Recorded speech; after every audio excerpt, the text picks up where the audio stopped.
En el cas, la Griselda Encines, la Maria Miret i l'Olga Franzi, que la tenim allà, no ha volgut pujar, ja podries pujar igualment, està fònica, llavors demana que la disculpem.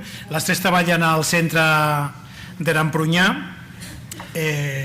han fet, bé, en tot cas, en aquest cas ho presento globalment, han treballat en diferents serveis de les 4 poblacions que integra aquest centre i bé, algú ha fet només bàsics, altra gent ha fet intermedis suficients i algun elemental, però per dir-ho així, entre les tres cobreixen tot el currículum que tenim al Consorci. El que ens presentaran ara és una proposta d'unitat didàctica, la radionovel·la, que jo he subratllat aquí el que m'ha semblat més interessant, que és fomentar la creativitat dels alumnes a través d'aquesta unitat didàctica d'una forma lúdica i que sigui aplicable a qualsevol nivell, però en tot cas deixem que siguin elles les que ho expliquin. Soc ràpid, jo vaig al gra.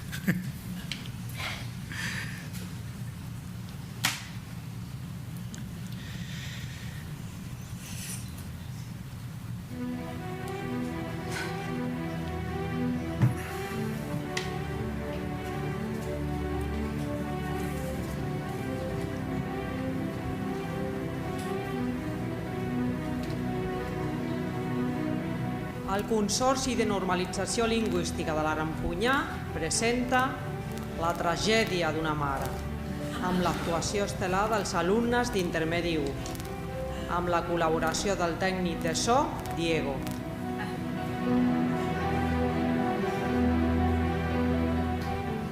La història que expliquen va transcórrer en unes terres llunyanes de...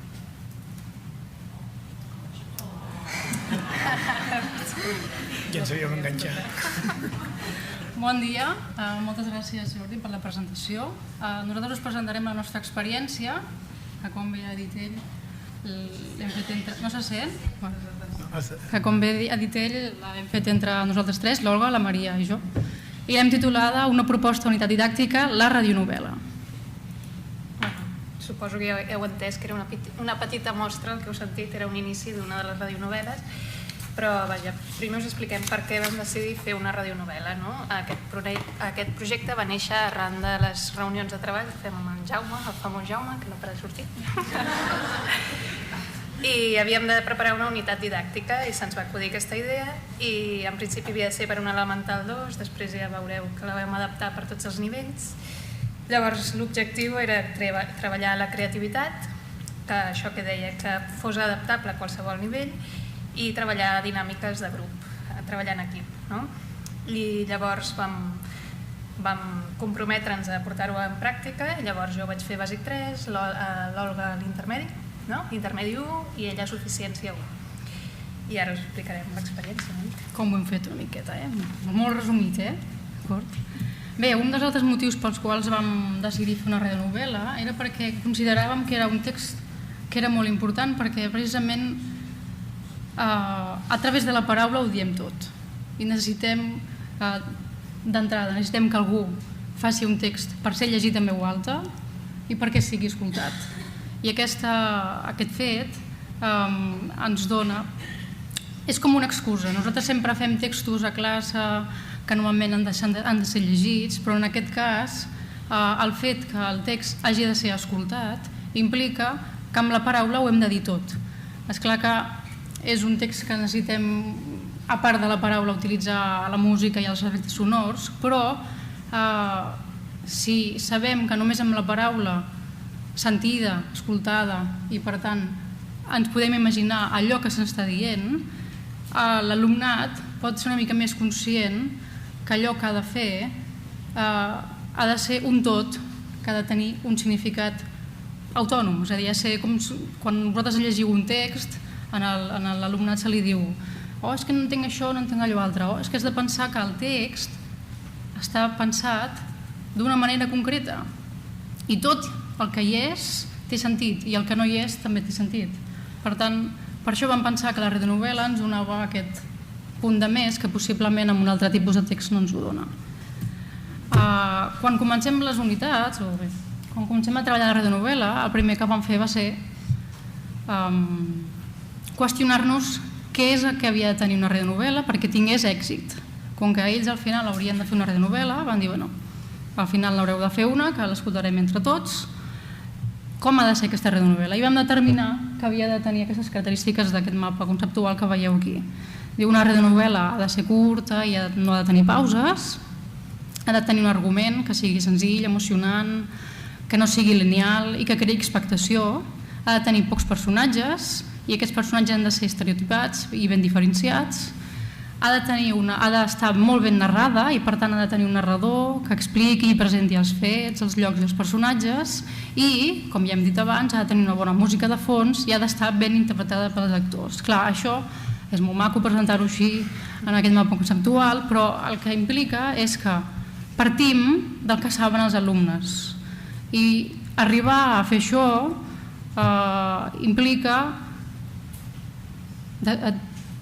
consensuar, discutir, decidir quin és el punt de partida i també quin és el punt d'arribada, perquè a partir d'aquí és bé, nosaltres volem que la nostra novel·la tingui això i com ho hem de fer. I llavors aquí ho decidim. És l'alumnat que decideix què farà per poder tenir el projecte, per poder tenir el producte, que serà la radionovel·la que al final haurem d'escoltar. Llavors, implícitament, si a mesura que anem treballant aquests coneixements previs, veurem que això implica veure com treballem a l'aula. I llavors, per poder tenir una radionovel·la, m'estic enrotllant una mica, però bueno, per poder tenir una radionovel·la, com ho hem de fer? Doncs bàsicament hem de seguir 4 passos. Les 3 primeres parts serien la selecció d'idees, l'organització i la redacció, i l'última part seria la part de l'edició, que possiblement és la més important perquè és la que posa el punt i final i és la que té a veure amb la interpretació dels actors i amb la bona música de fons. Molt bé. També hem de dir que vam veure algunes mostres abans de començar ja. O sigui, primer vam fer aquesta avaluació inicial, no? Llavors vam veure algunes mostres tant en àudio com en guió escrit. Llavors vam fer selecció d'idees, havíem de decidir l'argument, havíem de decidir els personatges, com eren, marcar una mica el temps, l'espai, tot això. Llavors cadascuna, la veritat és que va fer una mica el que li va semblar, amb diverses dinàmiques, jocs, el que se'ns van acudir. Us explico unes quantes, però vaja, que s'us acudeixi a vosaltres segur que anirà bé. Jo què sé, vam fer fitxes de personatges, fitxes també de com podria iniciar-se la història, no? La primera frase, l'última, tant. Quines característiques podien tenir els personatges, podíem posar, per exemple, una foto i a veure com creieu que és aquest personatge, descriviu-lo, la biografia, jo què sé, vam fer moltes coses, no? I llavors, la idea era que tinguessin un ventall molt ampli de diferents idees i poguessin triar i seleccionar-ne les millors per cadascú triar la seva radionovel·la. Després vam haver de treballar les diferents parts de narració. Això sembla molt bàsic, i en context depèn de quin nivell sí que ho és i depèn de quin altre no ho és, però s'ha de treballar igualment. L'únic és que en uns nivells ho aprofundiràs més i en d'altres menys. Doncs treballàvem les parts de narració, que ha de tenir el títol, la introducció, el desenvolupament, dintre del desenvolupament la part, diguéssim, el nus, el desenllaç i el final. També vam treballar com havia d'estar narrada una narració, si havia de tenir narrador i com s'havia d'introduir, quin tipus de narradors hi havia. Un cop teníem decidit tot això, quins personatges tindríem, quin narrador volíem tenir, com volíem que s'introduís en el nostre text, quin seria el títol, la part principal, la introducció, el desenvolupament, el desenllaç al final, vam passar a la redacció i aquí és on ja pots esplaiar-te tant com vulguis, però l'objectiu final és que els alumnes acabin tenint el guió de la radionovel·la, que després hauran de llegir, hauran d'interpretar. Aquí es pot treballar un munt de coses, depenent tot de les necessitats dels alumnes. Pots treballar fins, sobretot, com s'introdueixen els diàlegs, els diferents tipus d'estils de la narració, com introdueixes el narrador, la importància de la puntuació i quins matisos de significat aporta, com podem introduir les emocions a partir de la puntuació, etc. Llavors vindria la fase de l'edició, que ja era la quarta, no? Primer vam fer una mica un assaig per treballar la pronúncia, una mica de dramatització, llavors segons el grup hi havia que tenia més gràcia, menys, s'anaven polint una mica les seves mancances i res, us deixem un exemple de bàsic, un assaig de bàsic. A Nova York, l'acció s'executa el 1961. Un oncle li demana al seu nebot de portar un paquet molt valuós a Nova York, agafant un autocar fins París i després l'avió fins Nova York. El nebot és una mica cursi i l'oncle no dubta que la missió que li ha confiat és durar a terme. Escolta, Roró, has d'agafar aquest paquet i l'has de portar a Nova York, a la direcció següent. Senyor Bartolozzi, restaurant Capri, carrer 22, número 171, Nova York, als Estats Units. Oh, sí, tiet. No he anat mai a Nova York. Què conté aquest paquet? Res especial, és bicarbonat. No.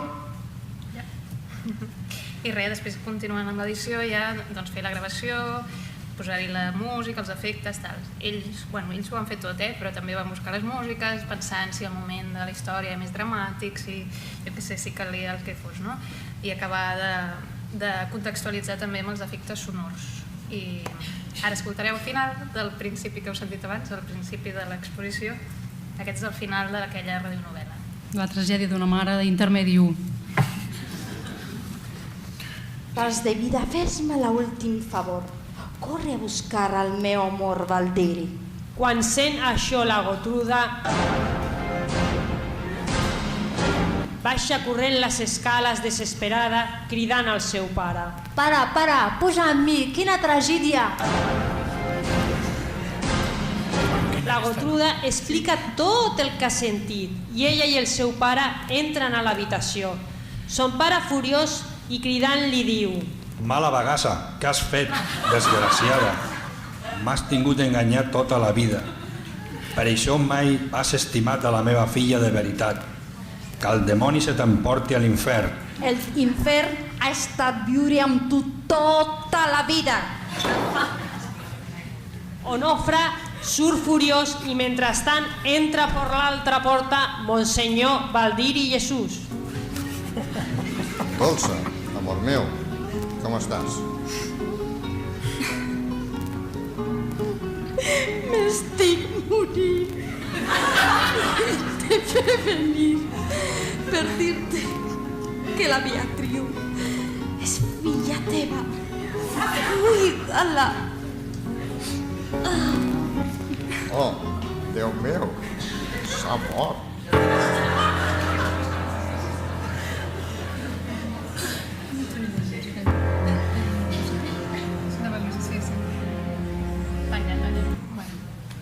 Segueix la música. Bé, la veritat és que la nostra valoració ha estat molt positiva. Ha complert, ja m'has totes les expectatives. I crec que el més important és que l'alumnat, en general, tots, s'han vist implicats. I això els ha motivat a l'hora d'aprendre. Què hem notat? Que han adquirit molta més... s'han desinhibit a l'hora de parlar, de llegir i d'escriure. Han adquirit molta més seguretat i fluïdesa i ells se n'han adonat, que això és el més important, perquè si no, quan no te n'adones no pots fer els canvis. Crec que és molt important que quan fas aquest tipus de coses t'adonis que d'una cosa que estàvem treballant nosaltres en l'equip de treball, que és la mirada que hem de tenir al nostre alumnat. Si nosaltres els donem llibertat, poden ser perfectament creatius. I us ho diem de debò, només cal deixar-los fer el seu aire i veureu que de vegades us sorprenen totalment, de debò. Algú de valorar? No, res, que també com treballen amb molta il·lusió, clar, treballen amb moltes més ganes. Els meus alumnes mai s'havien mirat el llibre i aquell dia els anàvem com bojos, endavant, endarrere, ai, la descripció, anem a buscar bàsic com anava allò de la descripció, no sé què, agafant els diccionaris, no sé com. Fins i tot el conserge em va dir, què esteu fent? Que surten tan contents a classe, no? Tornaven molt més, no hi havia tantes baixes, o sigui, tot fantàstic. I també, què us anava a dir jo? De treballar, i no sé què més anava a dir, però em sembla que ja era això. Bàsicament, ara m'he perdut. Però vaja, que estaven emocionats i molt contents i treballaven molt. La conclusió és aquesta. Que és un projecte ambiciós, possiblement, però tot depèn de com l'enfoquis a l'aula i què deixis fer als alumnes i què no deixis fer. I fins aquí, doncs, la nostra exposició.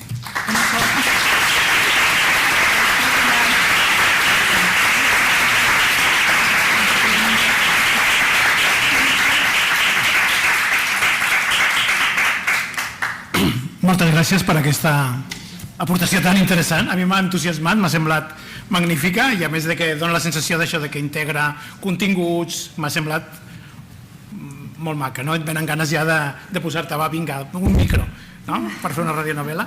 Hi ha alguna pregunta? Aquí una i allà al darrere una altra. Sí. Doncs encara n'hi ha una altra.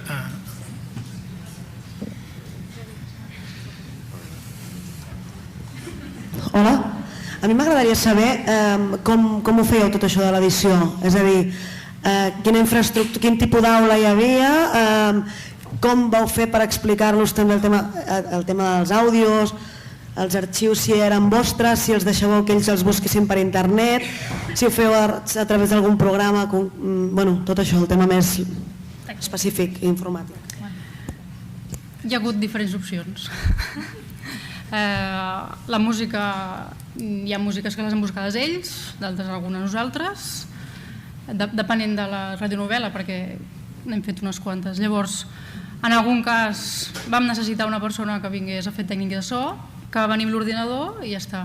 L'aula era la nostra aula de classe, que no té cap tipus de suport informàtic com el que tenim aquí. Altres amb unes gravadores o amb els mòbils, després has de convertir l'arxiu. Jo vaig fer amb la càmera de fotos fent un vídeo, o sigui, després un cop el document sonor el pots modificar una mica amb l'Audacity, jo vaig fer. Audacity, un programa d'edició. Però vaja, són coses que tu tens normalment dia a dia. És com tot, sí, els preguntes a ells, què teniu per fer això? I ells van també aportant idees i un sap això, ell ja tenia el tècnic de so professional potser, però no era professional. Doncs això, vull dir que més o menys avui en dia sempre n'hi ha algú que en saben. Vull dir, res de l'altre món, Ordinador, portàtil, gravadores, mòbils, càmeres de vídeos, i ja està. Una curiositat relacionada amb això. La radionovela ha estat emesa per alguna ràdio? No. La complicitat amb altres agents de la vostra població o així no l'heu tinguda després d'haver fet tot aquest treball, aquesta feina tan maldosa? La veritat és que ho volíem fer, Ho volíem fer, però per qüestions de temps no ho hem fet. La intenció, hi havia moltes intencions, però la idea era de final portar-ho a la ràdio, però encara no ho hem fet. Suposo que això més endavant ja vindrà.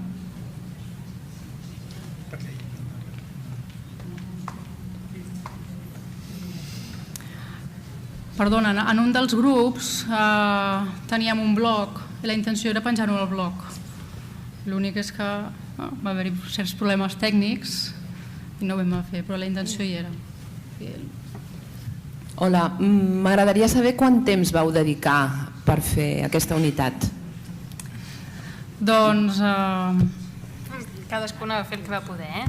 Jo vaig fer en 6 sessions només dedicar-hi 1 hora de cada sessió. El que passa és que ja et dic que va anar una mica així improvisat, perquè alguns grups, jo intentava recollir-ho perquè no ho fessin a casa, però algun grup es va dedicar a treballar hores extres, llavors van sortir unes radionovel·les de 20 minuts immenses, cosa que heu d'evitar, però no, tenen temps.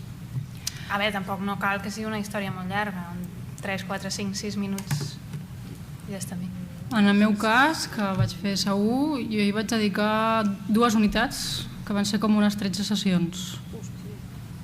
I l'Olga va fer 4 sessions. I la de l'Olga és la que hem sentit, O sigui que en 4 sessions es pot aconseguir. Cadascú adaptava al nivell, als alumnes i a la seva programació. Al final és un ràdio relat, tampoc no cal fer una novel·la.